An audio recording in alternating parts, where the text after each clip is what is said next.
Hello everybody, welcome to Whiskey Business.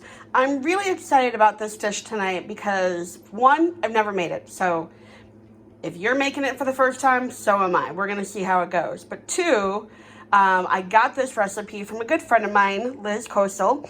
It is Picadillo, and I'm doing the Cuban style version. So I came across the recipe for Picadillo and I was looking into it. And I always, when I see a recipe, I look up other recipes so I can decide what I want to do. And I noticed that there's a Cuban style and a Mexican style. And so I called my friend, who is Cuban, and I said, I want to make this. And she was gracious enough to give me her mother's recipe. So Liz, I hope I do your mother proud today. Second thing, or I guess third thing, first, second, third, I don't know what number I'm on. Math is dumb.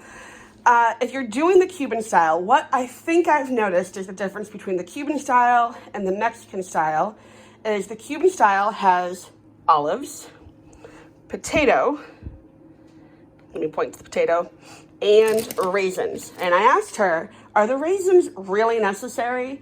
And she said, 100% absolutely necessary to make authentic Cuban picadillo. She goes, if you don't like raisins, don't worry about it. You barely taste it. It just adds a little bit of balance from the brininess of the olives and a little bit of sweetness. And then some differences between the Mexican style, the Cuban style. I saw the Mexican style sometimes had chorizo, and it would call for jalapenos.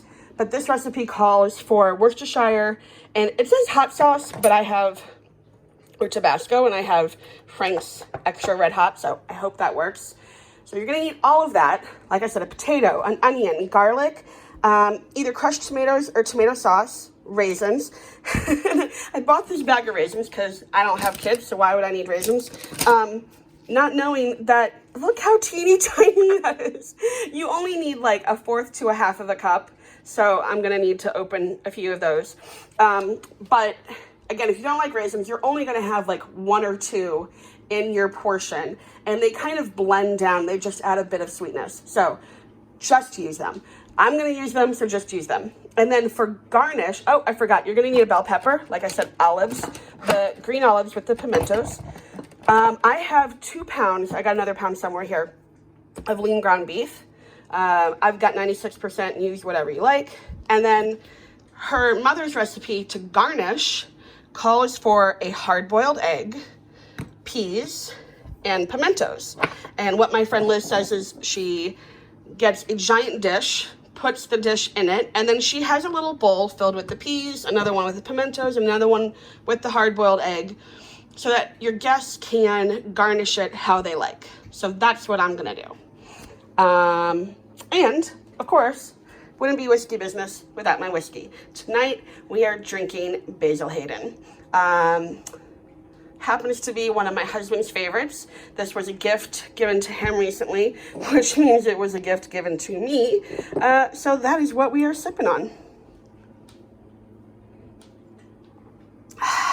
So good. Okay, first things first, there's 2 ways you can do your potato. You can either fry it in a little bit of oil, or you can boil it. Either way, you have to peel it. So since I need to hard boil my egg, I'm just gonna kill 2 round objects with 1 stone and boil them in their collective times, however long it needs to go for both of those. And then you need to chop up your onion, your garlic, and your pepper, and you're gonna cook those first, then add your beef, and then we'll get to all the rest. So let's get to boiling and let's get to chopping. All right, I've got my my potato boiled, my egg boiled. I've got all my vegetables chopped, and now we're gonna saute them. It does call for Spanish olive oil, which I did not have, so I just used regular. We're gonna cook this down until the onions and everything are translucent and fragrant, and then we'll add the beef. I've just added my 2 pounds of ground beef in here, so I'm gonna cook this for about 10 to 15 minutes until that is all the way cooked through. Also, while this is cooking, a little tip, I tend to season continuously as I go along. So I added a little bit of salt and pepper when I had my veggies in, add a little more when my meat goes in. I will taste once I add the olives and the brine, so that way I can see how salty it already is, and adjust then. But I'll be also adding cumin, oregano, and a bay leaf, and possibly some other spices if I think so. Probably paprika, and we'll see what else I add. But I tend to season continuously a little bit at a time as I cook. That way I'm not waiting until the end. I can pull back as I'm going. You know, salt tends to bring out the flavor of things. So if you're waiting until the very end to salt something, it's usually too late. So I kind of season a little bit as I go. Just a little tip. Now that the beef is cooked through, I've added some, like I said, my seasoning. I added salt, pepper again, oregano, cumin, and some paprika. I'm going to add a half a cup of that dry sherry. You want a full cup or an 8-ounce can of tomato sauce. You can also use crushed tomatoes, and I would recommend not having the lid fall in. Pretend you didn't see that part. All right, we're gonna do a tablespoon of the Worcestershire sauce. Theoretically, we will at least anyway. All right.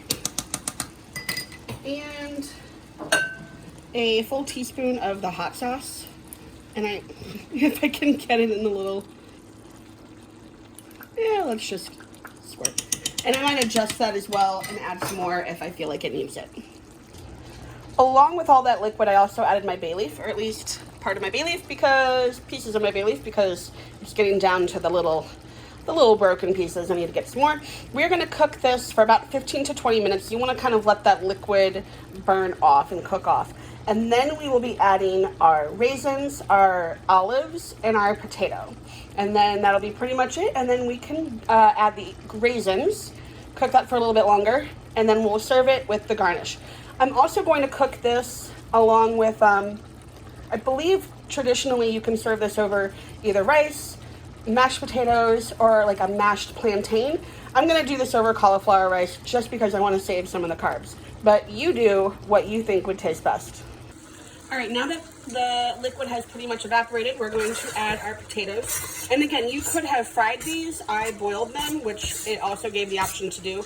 I would probably, I boiled them like I would normally boil a potato until it was fork tender. I might do it a little bit in other, I don't know how else to say it other than like al dente, just because this is going to cook for a little bit longer, and I don't want these to get too mushy, which it might do. So a cup of olives, which ended up just being the full jar. I just sliced those up, and these were pitted olives, green olives with pimentos, and a half a cup of the raisins. And we're going to give this a stir and let this cook for about another 10 minutes until those raisins kind of, you know, meld and blend down where you don't even realize that they're in there. And then we're going to serve it over our cauliflower rice.